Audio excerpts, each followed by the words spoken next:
दुसरी कुठलीच नाही. 9 लाख गाया होत्या नंद बाबा यशोदा मैयाच्या घरी. किती? 9 लाख. आपल्याकडे एक तरी आहे का गावरान गाय? 9 लाख गाया होत्या नंद बाबांच्या घरी. गोशाळेमध्ये भगवान परमात्म्याला नेलं. रोहिणीचा पुत्र आणि यशोदेचा पुत्र रोहिणी माता आणि यशोदा मैया एकमेकींमध्ये संवाद करू लागल्या. कळतंय ना कीर्तन तुम्हाला? का लय फास्ट होते? हळू सांगू का? बोला. हळू सांगू का? स्पीड थोडी कमी करू का? विठ्ठल विठ्ठल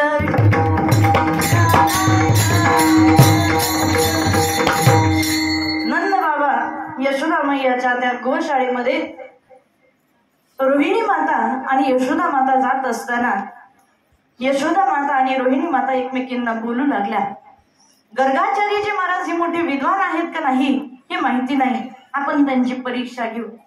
रोहिणीने यशोदेचा पुत्र आपल्या जवळ घेतला आणि यशोदाने रोहिणीचा पुत्र जवळ घेतला. गर्गाचार्यजी महाराज समाधी अवस्थेमध्ये बसलेले होते आणि बसलेले असताना गर्गाचार्यजी महाराजांचे डोळे बंद होते. दोघीही गर्गाचार्यजी महाराजांच्या समोर जाऊन बसल्या आणि बसल्यानंतर गर्गाचार्यजी महाराज म्हणाले, मी तुमच्या पुत्रांचं नामकरण विधी करतो, पण तुम्ही अगोदर काय करा, आपापले पुत्र आपापल्या मांडीवर घ्या. जेव्हा असं सांगितलं, आपापले पुत्र आपापल्या मांडीवर घ्या, तेव्हा यशोदा मैया आणि रोहिणी मातेला सांगितलं, वाटलं की गर्गाचार्यजी महाराज हे खूप मोठे कसे आहेत, विद्वान आहेत. लक्षात आलं विद्वान आहेत. तेव्हा यशोदा माता आणि रोहिणी माता या दोघींच्याही पुत्राचं नामकरण विधी गर्गाचार्यजी महाराज करू लागले. विधी करत असताना, नामकरण विधी करत असताना गर्गाचार्यजी महाराजांनी सर्वप्रथम रोहिणीचा पुत्र हा मोठा होता म्हणून रोहिणीच्या पुत्राचा सर्वप्रथम नामकरण विधी केला. अयम ही रोहिणी पुत्रो रमयन सुहृदो गुणे आख्यास्यते इति राम बलाधिक्यात बलम विदुः. या रोहिणीचा जो पुत्र आहे तो सर्व भावंडांमध्ये कसा आहे, मोठा आहे. प्रभू रामचंद्र हे सर्व भावंडांमध्ये मोठे होते. मोठा असल्यामुळे एक नाव याचं राम होईल आणि बलाने सर्वांपेक्षा अधिक आहे म्हणून एक नाव बल होईल. दोन्ही नाव मिळून नाव ठेवलं बलराम. बोलिये बलरामजी महाराज की जय. नाव ठेवलं बलरामजी आणि बलरामजी नाव ठेवल्यानंतर आता यशोदा मैयाच्या पुत्राकडे पाहिलं आणि यशोदेच्या पुत्राकडे पाहिल्यानंतर गर्गाचार्यजी महाराज मनामध्ये विचार करू लागले, किती भाग्यवान आहे मी. आणि जो जगाचा नियंता आहे, जो जगाला बनवणारा, जगाला चालवणारा भगवान परमात्मा आहे, आज त्याचा नामकरण करण्याचा योग मला प्राप्त झाला. तेव्हा भगवान परमात्माकडे पाहिलं तेव्हा भगवान परमात्मा म्हणाले, त्रिलोकामध्ये जो सुंदर असेल असा हा यशोदेचा पुत्र आहे.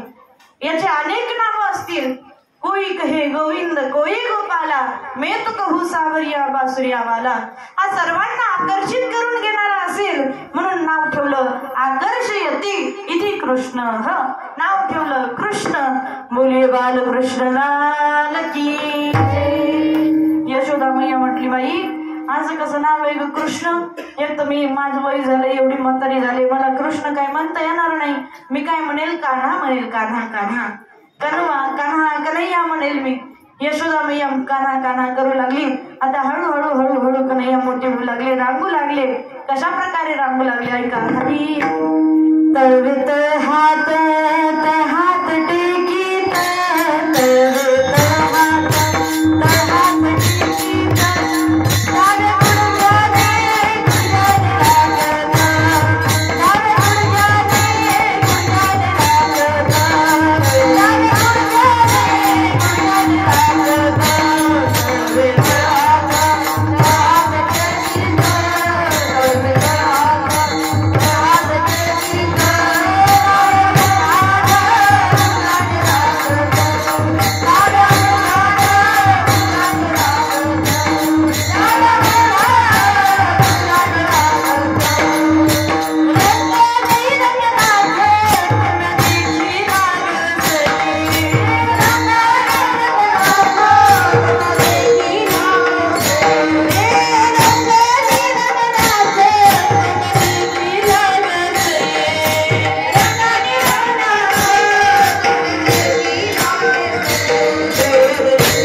केली काय केलं आता कन्हैयाने माती खाल्ली आणि माती खाल्लेली बलराम दादांनी पाहिलं धावत धावत यशोदा मैयाकडे गेले आणि यशोदा मैयाला सांगितलं मैया कन्हैयाने माती खाल्ली तेव्हा कन्हैया आईला सांगू लागले ए आई आई आई नाही खाल्ली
यशोदा मैया जवळ गेली कन्हैयाला सांगितलं तोंड उघड. कन्हैया तोंड उघडायला तयार नव्हता. मग यशोदा मैयाने काय केलं कान पकडला कान असा जोरात पिळला. जसा कान पिळला कन्हैयाने केलं आई दुखतंय आ केलं की मुखामध्ये पाहिलं सर्व ब्रह्मांडाचं दर्शन यशोदा मैयाला कन्हैयाच्या मुखामध्ये झालं. बोले गोपाल कृष्ण भगवान की. कन्हैयाच्या मुखामध्ये ब्रह्मांडाचं दर्शन यशोदा मैयाने केलं. आता हळूहळू हळू कन्हैया चालू लागले आणि चालता चालता चालता कन्हैया ग्वालबालांमध्ये फिरण्यासाठी जाऊ लागले. आणि ग्वालबालांमध्ये फिरण्यासाठी गेल्यानंतर कन्हैया ग्वालबालांमध्ये गेल्यानंतर पाहिलं सगळ्या ग्वालबालांकडे पाहू लागले. आणि पाहत असताना ग्वालबालांकडे पाहिल्यानंतर कन्हैयाला आश्चर्य वाटलं. का कारण सगळ्यांची तब्येत अशी काळीमुडी होती आमच्या शीतलताईसारखी बरं का.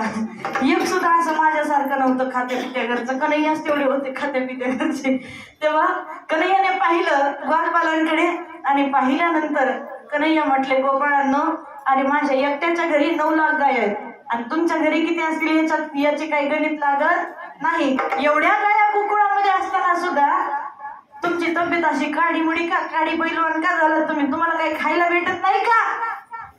कन्हैयाने सांगितलं. कन्हैयाला गोपाळ म्हणाले कन्हैया काय सांगावं या गोकुळामध्ये एवढं दही दूध तूप आहे सगळं आहे पण आम्हाला खायला भेटल तेव्हा आमची तब्येत होईल. खायला भेटत नाही सगळं घेऊन गवळणी कुठं जातात मथुरेला विकायला जातात. आम्हाला खायला मात्र कुणीच देत नाही खायला.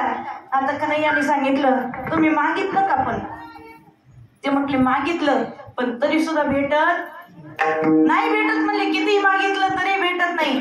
मग कन्हैयाने सांगितलं की अगर सीधी उंगली से ना निकले तो उंगली टेढ़ी करनी पडती. एका मडक्यामध्ये जर समजा लोणी असेल बरं का लोणी आणि ते काढायचं म्हटल्यावर असं पाची बोटाने सगळं काढून झाल्यावर शेवटी निघत नसल्यावर तुम्ही बोट कसं करता? वाकडं बोट करून आपण असं काढून घेतो त्याच्यातलं लोणी, बरं का. कन्हैयाने म्हटलं सरळ देत नाहीत ना, मग आडव्या मार्गाने जाऊ, वाकड्या मार्गाने जाऊ. कन्हैया वाकड्या मार्गाने म्हणजे नेमकं जायचं तरी कसं? कन्हैयाने गोपाळांना सांगितलं मागून देत नाहीत ना, मग आता चोरी करू. कन्हैया चोरी आधी करायची कशी आणि कुणाच्या घरी चोरी करायची? कन्हैयाने सांगितलं काळजी करू नका, त्याच्यासाठी अगोदर प्रॅक्टिस करायची. का?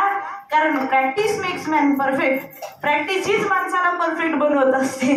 तुम्ही आता अगोदर काय करायचं? प्रॅक्टिस करायची. मग प्रॅक्टिस करायची कुठं? आपापल्या घरामध्ये करायची म्हटली. जास्त शहाणपणा करायचा, आधी दुसऱ्याच्या घरात जायचं, आधी आपापल्या घरात चोरी करायची म्हटली, मग दुसऱ्यांच्या घरामध्ये जाऊन चोरी करू. तेव्हा सगळ्या ग्वालबालांचं ठरलं. रात्रीच्या अंधारामध्ये सगळ्यांनी चोरी करायची ठरवली. कन्हैया रात्रीच्या अंधारामध्ये उठले आणि ज्या मटक्यांच्या उतरंडीच्या कन्हैया नंदबाबा यशोदा मैयाच्या घरामध्ये त्यांनी ताई तुम्हीच जा आतमध्ये नैवेद्य दाखवायला त्या ज्यांचा महाप्रसाद आहे त्या. विठ्ठल विठ्ठल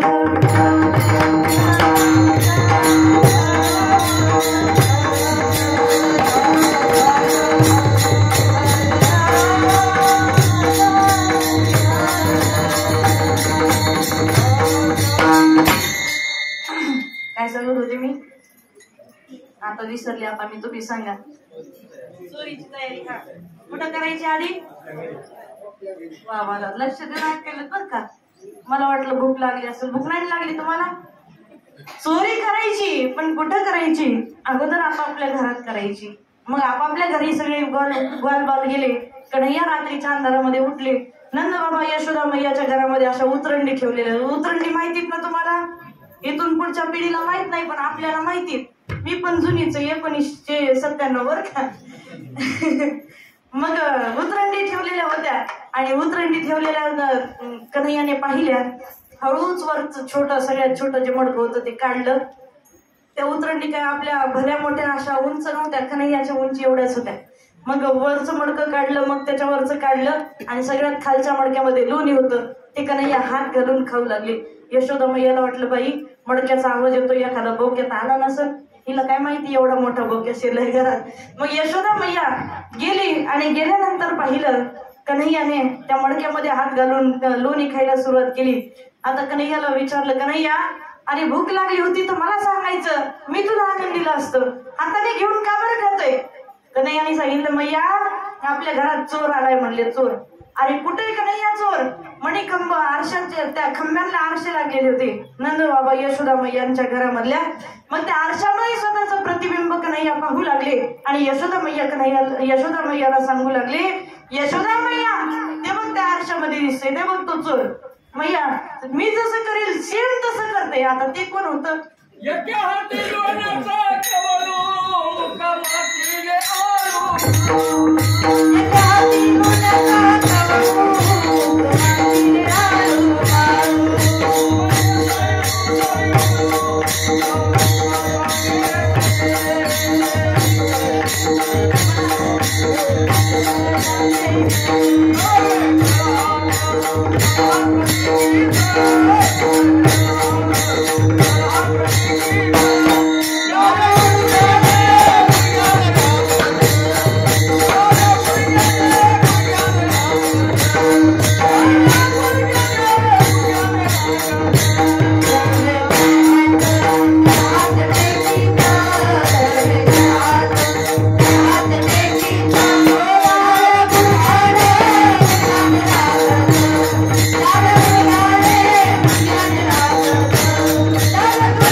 प्रतिबिंबाकडे हात केलं ते बघ तो पण माझ्याकडेच हात करतोय. आता हे हात केल्यावर तो हात करीन नाही तर काही गप्प बसेल का?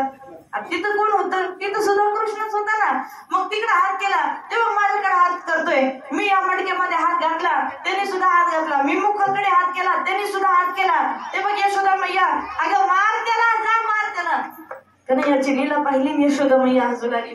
मांडीवर घेतलं आणि स्वतःच्या पदराने कन्हैयाचं मुख यशोदा मैयाने पुसलं आणि मुख पुसल्यानंतर जवळ घेऊन कन्हैयाला झोपी गेली यशोदा मैया.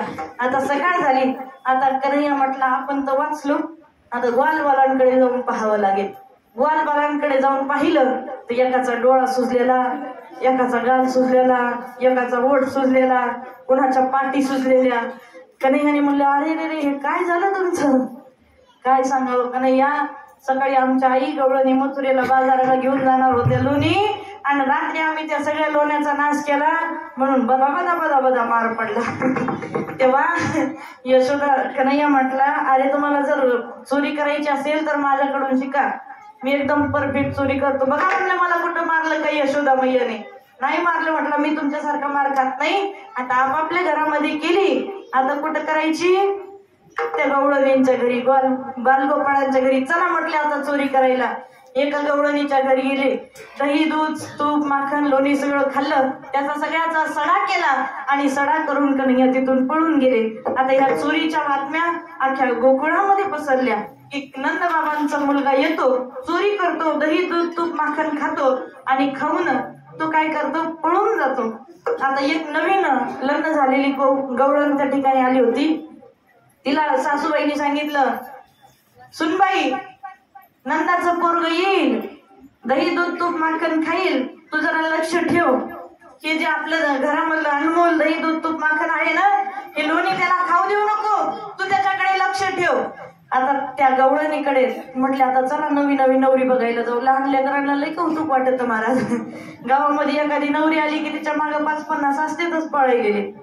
त्या नवरीकडे जाऊ म्हणले, चला त्या निमित्ताने नवरी तरी पाहायला भेटेल. नवरीकडे गेले आणि गेल्यानंतर घरामध्ये गेले. म्हटले काय चाललंय भाभीजी, बरे आहेत का? गप्पा मारायला लागले. गप्पा मारत असताना ती कन्हैयाकडे पाहू लागली. कन्हैयाकडे पाहिलं, कन्हैयाच्या रूपावर एवढी मोहित झाली की जागेवरच स्तब्ध झाली. कन्हैयाने तिच्या घरामध्ये दही दूध तूप लोणी खाल्लं आणि त्याचा सडा करून कन्हैया पुन्हा पळून गेला, निघून गेला. आता एक गोपी म्हणली, कन्हैयाला कोणती गोपी आवडत होती ऐका. कन्हैयाला ती गोपी आवडत होती जी गोपी त्याला चॅलेंज देईल.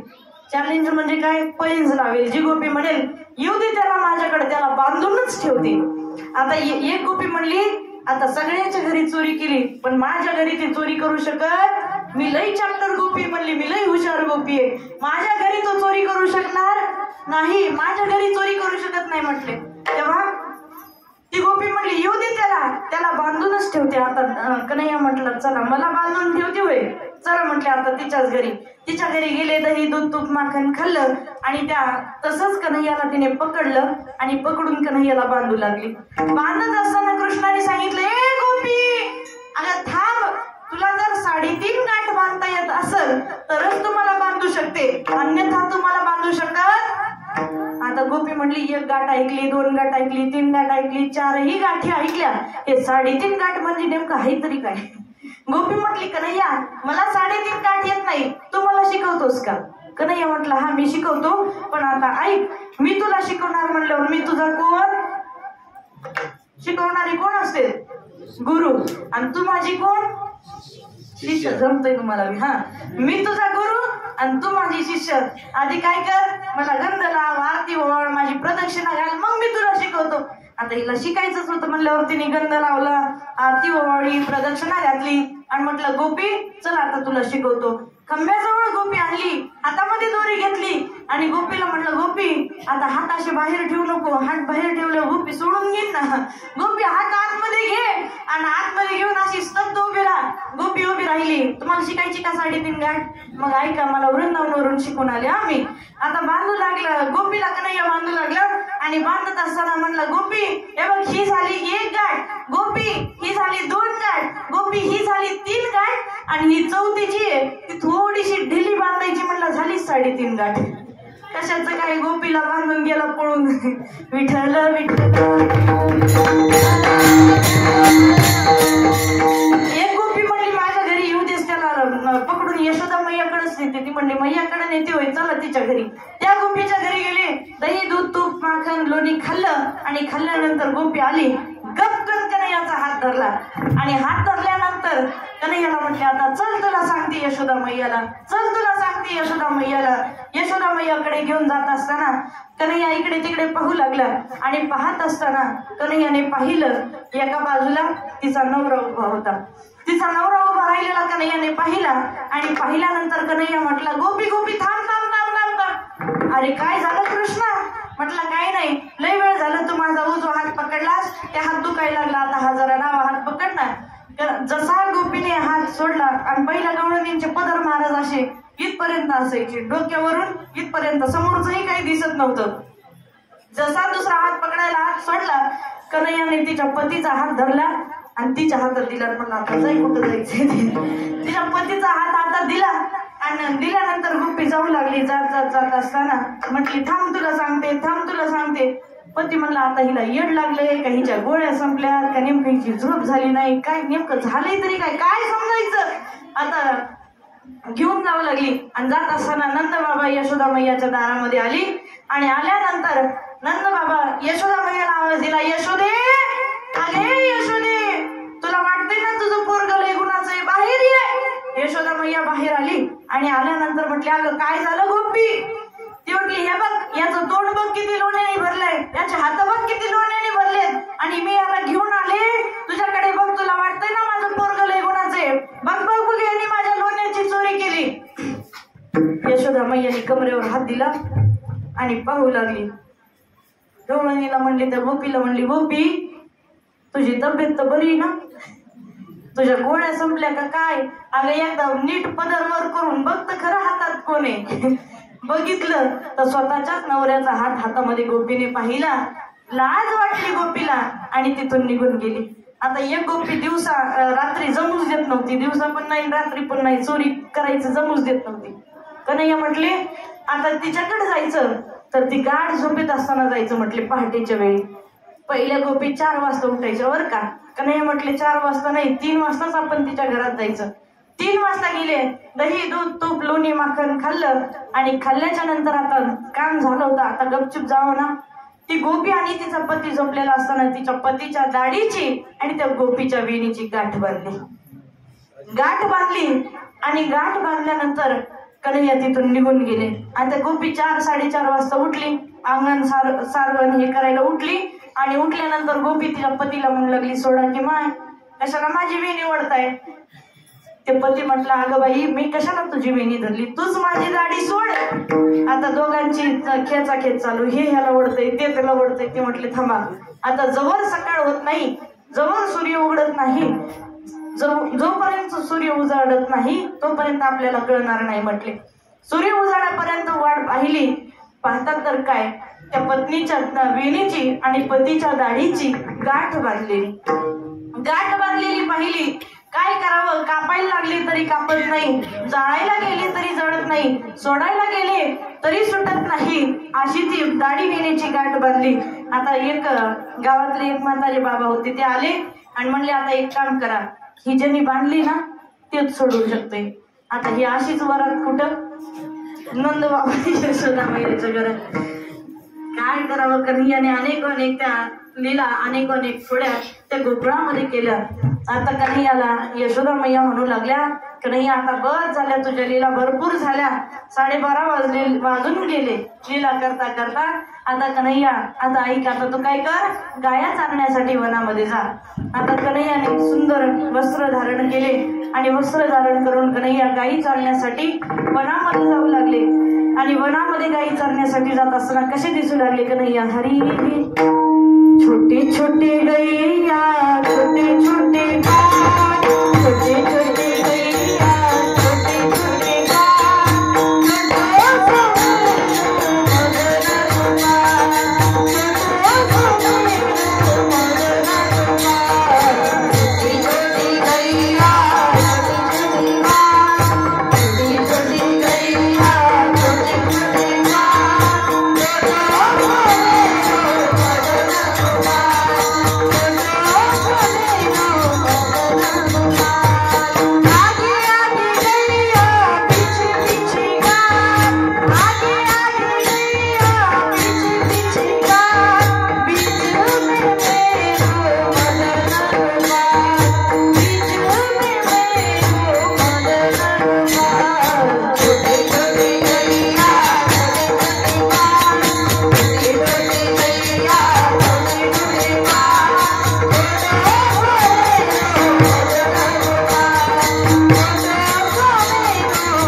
वेगवाल छोटो सुमेरो मदन गोपाल गाई चालण्यासाठी नको, तू आता गायींचे जे बछडे आहेत ते चालण्यासाठी तू वनामध्ये जा असं यशोदा मैयाने कन्हैयाला सांगितलं. सर्व मित्रांना सवंगड्यांना घेतलं.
रानामध्ये या.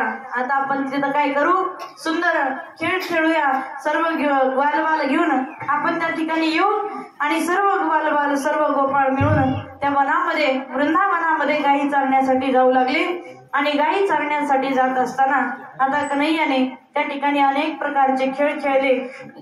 लपाछपी जे आताचे पोरं खेळतात, एक जण सगळेजण पहिलं जातात, एक जण राज्य गेला जातं, म्हणतं 10 20 30 40 50 60 70 80 90 100 येऊ का. जेव्हा त्यांचा आवाज येईल ये तेव्हा जायचं. सर्व गोपाळ लपले. आता पहिले पेंद्याची बारी आली राज्य घ्यायची, सुदामाची आली, मधुमंगलची आली, बोबड्याची आली, वाकुड्याची आली, सर्वांची बारी झाली. आता कन्हैयावर बारी आली. आता कन्हैयाला म्हटलं आता तू राज्य दे, आम्ही लपतो. आता सर्व ग्वालबाल लपले आणि लपल्याच्या नंतर कन्हैयाला पाठवलं. कन्हैया म्हटलं 10 20 30 40 50 60 70 80 90 100 येऊ का. सगळे कन्हैयाला म्हटले ये ये ये. आता कन्हैया शोधू लागला. कुठेही दिसत नव्हते ग्वालबाल, कुठे पाहावं काही समजत नव्हतं. कन्हैया रडकुंडीला आला पण तरी सुद्धा गोपाळ सापडत नव्हते. कन्हैया त्यांना म्हणाला, बाबा रोय तुम्ही आम्हाला सोडून जाऊ नका, का कारण तुमच्याशिवाय मला करत नाही अभंगाचं प्रथम चरण.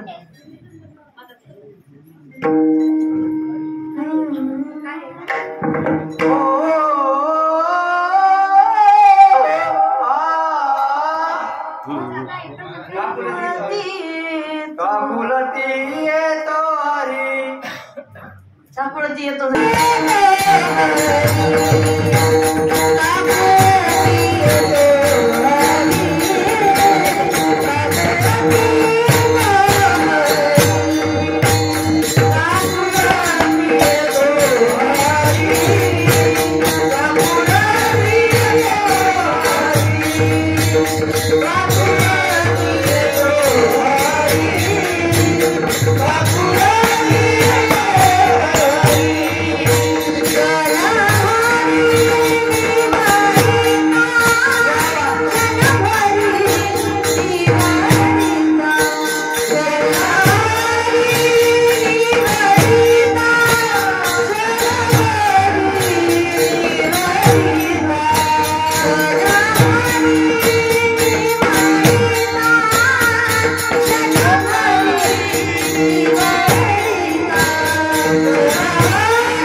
कन्हैयाला सोडून गेले. कन्हैया रडकुने लागला, अरे बाबा रे, तुम्ही आम्हाला सोडून जाऊ नका, तुमच्याशिवाय मला करमत नाही, तुम्ही मला सोडून जाऊ नका, तुमच्याशिवाय मला करमत नाही. कन्हैयाने असं सांगितल्यानंतर सर्व बालबाल पुन्हा कन्हैयाकडे आले. दररोज वेगवेगळे खेळ कन्हैया त्या गोकुळामध्ये खेळू लागले. कोणते कोणते खेळ खेळू लागले ऐका.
सर्व वेगवेगळ्या प्रकारचे खेळ कन्हैया त्या गोकुळामध्ये खेळू लागले. आता एके दिवशी सर्व बाल गाई चरण्यासाठी वनामध्ये गेले आणि वनामध्ये गेल्यानंतर एक खेळ त्यांना खेळायचा होता, चेंडू फळीचा. बरं का, चेंडू फळीचा खेळ खेळायचा होता. आता फळी तर होती पण चेंडू नव्हता. एक मित्र यायचा राहिला होता, बोबड्या. त्याची वाट सर्वजण पाहू लागली. बरं का, त्याची वाट पाहू लागले कारण बोबड्या चेंडू घेऊन येणार होता. त्याची आई थोडी हुशार होती, त्याची आई त्याला चेंडू बनवून देणार होती. चेंडू घेऊन येणार होता बोबड्या. धावत आला आणि म्हणला, ए मुलांनो, इथलं बघा मी काय आणलंय. आता मध्ये चेंडू घेऊन आला. बोबड्या, त्याचं नावच बोबड्या होता, बोलायला पण बोबडा होता. ते म्हणलं, बघा मी काय आणलंय बघा. पाहू लागले तर चेंडू आणलेला होता. ते म्हटलं, चला आता आपण चेंडू फळीचा खेळ खेळूया. आताच क्रिकेट, तेव्हाच चेंडू फळी. बरं का, क्रिकेट तेव्हा कन्हैयाने सुरुवात केलेली क्रिकेटची. मग चेंडू फळीचा खेळ खेळूया म्हणू लागले. म्हणत असताना बोबड्या म्हणलं, थांबा, खेळायचे पण माझी एक अट आहे. जर कन्हैया चेंडू फळी खेळणार नाही तरच मी खेळणार आहे. ते काय म्हणला, जर कन्हैया खेळला नाही तरच मी खेळणार आहे. सगळे पोरं म्हणले, अरे खेळाचा मेन गडी जर कोणी असेल तर तो कन्हैया आहे, कॅप्टनच कन्हैया आहे. आणि तो जर खेळला नाही तर खेळण्यात काय मजा आहे. म्हटले, आम्हाला पण नाही खेळायचे, खेळ एकटाच. ते म्हटले, अरे तसं नाही, कन्हैयाने जर बॅटिंग केली तर ते यमुनेच्या डोहामध्ये तो चेंडू टाकेल आणि यमुनेच्या डोहामध्ये कोण होतं, कालिया. कन्हैयालाही तेवढंच पाहिजे होतं, त्या कालिया मर्दन कन्हैयाला करायचं होतं. म्हटला, कन्हैया जर खेळला नाही तरच मी खेळेल, कारण तुम्ही माझ्यासोबत लई चिटिंग करतात गड्यानो. कोण म्हटला, बोबड्या म्हटला. पोरं म्हटले, पेंद्या, सुद्धा, महम्मद मंगल, सगळेजण म्हटले. कन्हैया म्हटले, अरे आम्ही तुझ्यासोबत नेमकं काय चिटिंग केली. तर म्हटलं, ऐका सांगतो, एका मागची गोष्ट सांगू लागला बोबड्या. आजीच एकदा थकली पोलं मिळून माल्याच्या मल्यामध्ये दिलेले बा. कळती ना भाषा. आजीच एकदा सगळी पोरं मिळून माळ्याच्या मळ्यामध्ये गेले रे बा. तिथं होत्या तापल्या काकड्या, तिथं होत्या तापल्या थकल्या पोलांना 2-2 दिल्या आणि मलाच एक दिलेले बा. सगळ्या पोरांना 2 दिले. म्हटले, मीच काय घोडं मारलं होतं का मला 1 दिली. आणि तिथून माली आला आणि थकले पळून गेले. मलाच माल पडलेले बा, मलाच मार खावा लागला. म्हटले, अशी चिटिंग खेळायची नाही, चिटिंग तुम्ही माझ्यासोबत करतात. आता सगळे चेंडू फळी खेळू लागले. म्हटलं, सगळ्यात शेवटी जर कन्हैया बॅटिंग करणार असेल तर मी चेंडू फळीचा खेळ खेळतो, नाही तर मी खेळणार नाही. सगळ्यात शेवटी जर कन्हैयाने बॅटिंग केली तरच मी चेंडू फळीचा खेळ खेळतो. आता पेंद्याची झाली, सुदामाची झाली, मधुमंगलची झाली, वाकुड्याची झाली, बोबड्याची झाली. आता बारी आली कृष्णाची. कन्हैयाची बारी आली आणि कन्हैयाला आधीच बोबड्या सांगू लागला, कितना. कृष्णा येत नव्हतं ना, कितना आले, कितना. जरा दमानं मारलं त्या माझ्या आईने मला येतच चेंडू दिलाय. आता कन्हैया मारू लागला. एक बॉल मारला थोडा जवळ, दुसरा बॉल मारला थोडा जवळ, तिसरा बॉल मारला थोडा जवळ, चौथा बॉल मारला थोडा जवळ, आणि पाचवा जो चेंडू मारला तो जाऊन नीट कुठं पडला? यमुनेच्या डोहात. यमुनेच्या डोहामध्ये चेंडू पडला. आता सगळे बाल कोणाकडे पाहू लागले? बोबड्याकडं. का? कारण चेंडू कुणाचा होता? बोबड्याचा होता. हरवल्यावर ज्याचा असतो त्याला चिंता पडते महाराज. चेंडू होता बोबड्याचा. आता बोबड्या म्हणू लागला, रडू लागला. कसा रडू लागला ऐकायचं का? बोबड्या रडू लागला, म्हणला मी तुम्हाला आधीच सांगितलं होतं,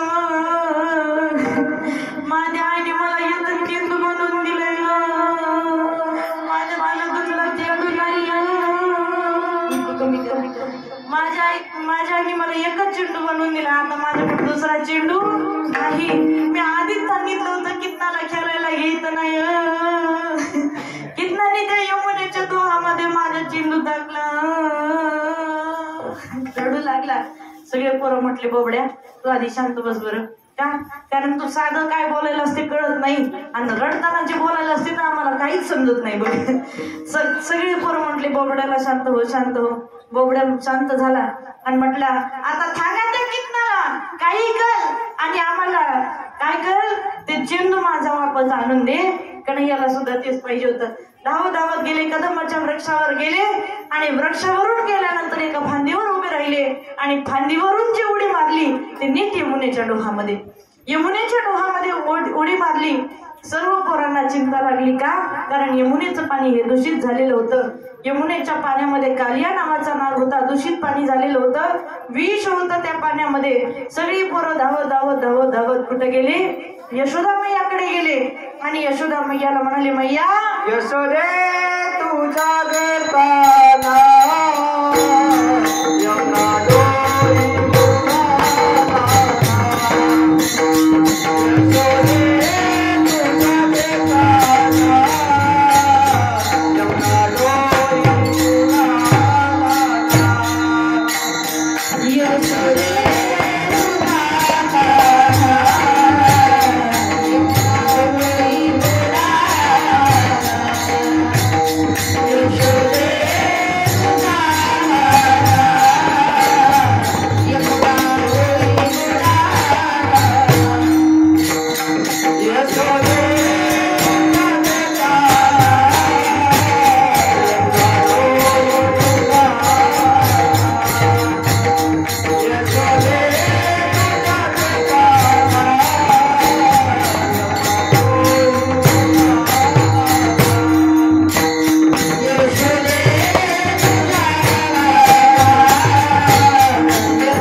किती वाजेपर्यंत? 1 का 1:30 वाजेपर्यंत?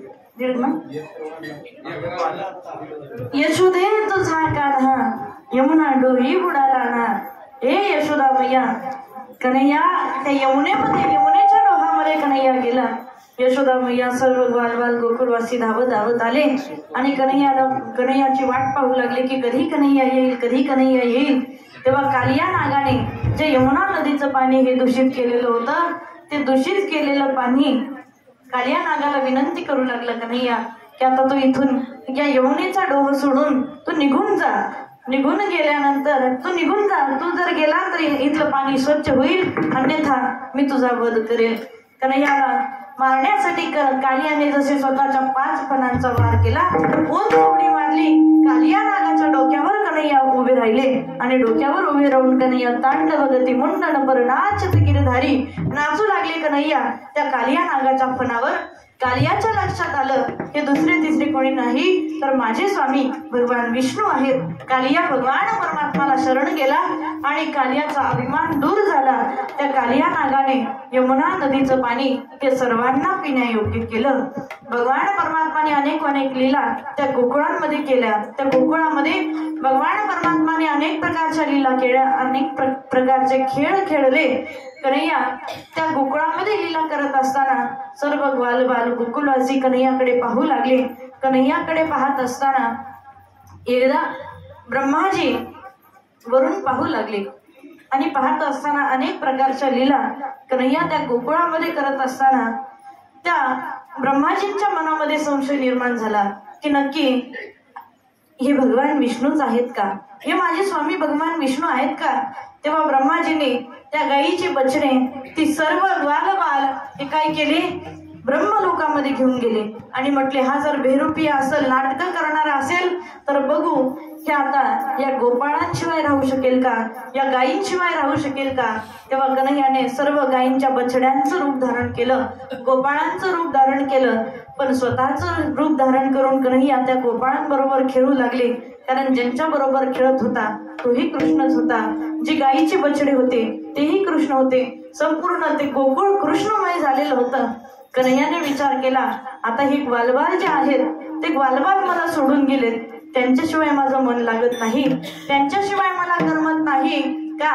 कारण आजचे हे माझे सवंगडी नाही तर युगायुगापासूनचे माझे सवंगडी आहेत आणि त्यांची जी काय आहे ती मला सवय लागलेली आहे अभंगाचं दुसरं चरण. अनेक बोलावी ती फार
तुमची जी काय आहे ती मला काय झाली सवय लागली. आता मी तुमच्याशिवाय राहू शकत नाही.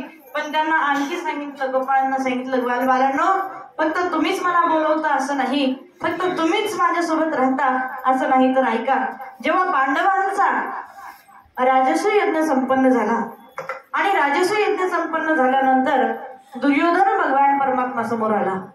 दुर्योधन भगवंताला म्हणू लागला आमच्या घरी पंचभगवानाचं भोजन तयार केलेलं आहे, तुम्ही काय करा जेवणासाठी चला.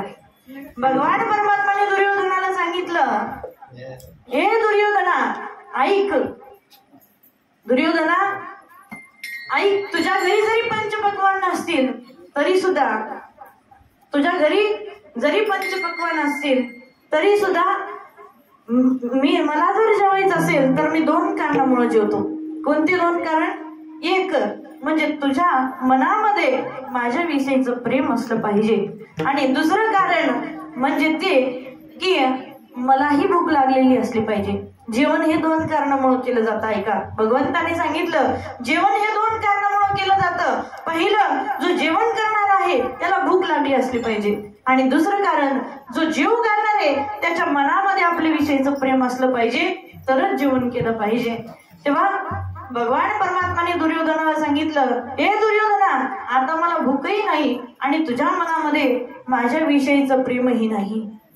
हरी सबसे ऊंची प्रेम सगाई, सबसे ऊंची प्रेम सगाई, झूठे बोल शबरी के खाए, झूठे बोल शबरी के खाए, बहुविधि स्वाद बताई, सबसे प्रेम सगाई, सबसे ऊंची प्रेम सगाई, दुर्योधन के मेवा त्यागो, दुर्योधन के मेवा त्यागो, साग विधुर घर खाई, सबसे ऊंची प्रेम सगाई, सबसे ऊंची प्रेम सगाई. दुर्योधनाच्या घरचे पंचपक्वान्नाचा त्याग केला आणि विदुरजींच्या घरी ज्या ठिकाणी विदुराणीने भगवान परमात्माला आलेलं पाहिलं आणि केळी बाजूला टाकली, केळ्याचे जे टरफल होते ते भगवंताला खाऊ घातले. झूठे दुर्योधन के मेवा त्यागो, साग विदुर घर काही. भगवंताला बोलवतात, भगवान परमात्म्याने सांगितलं मला बोलवतात. भगवान परमात्माला जर बोलवायचं असेल तर मनामध्ये भाव असला पाहिजे, मनामध्ये प्रेम असलं पाहिजे. देव भावाचा भुकेला आची दुष्काळ तयाला. हरी कोण कहते हे भगवान आते नहीं, कोण कहते हे भगवान आते नहीं, तुम मीरा के जैसे बुलाते नहीं, तुम मीरा के जैसे बुलाते नहीं, अच्युतम केशवम कृष्ण दामोदरम, अच्युतम केशवम कृष्ण दामोदरम, राम नारायणम जानकी वल्लभम, राम नारायणम जानकी वल्लभम.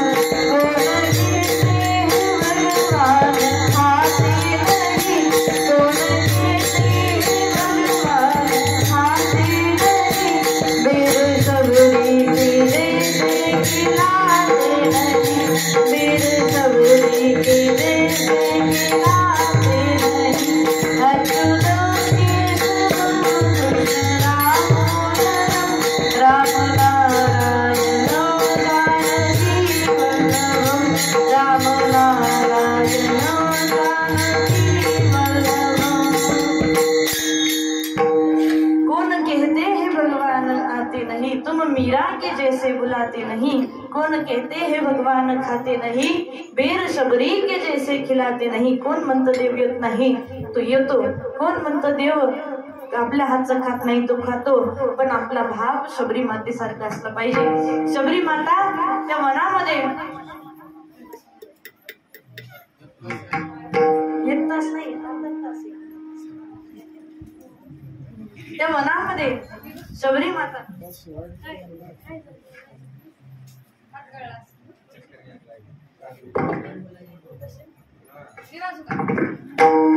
कोण म्हणतं भगवान परमात्मा, कोण म्हणतं भगवान परमात्मा येत नाही, तो येतोही. शबरी मातेला त्या वनामध्ये भगवान परमात्म्याचं दर्शन झालं. गुरूंच्या शब्दावर विश्वास ठेवला शबरी मातेने आणि शबरी मातेने गुरूंच्या शब्दावर विश्वास ठेवून त्या वनामध्ये शबरीला भेटण्याकरिता प्रभू रामचंद्र आले. काय म्हणू लागली शबरी ऐका. हरी जब मेरे राम जी का आवर होगा शबरी की कुटिया का पावन होगा. जब मेरे राम जी का आवर होगा शबरी की कुटिया का पावन होगा.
जब मेरे राम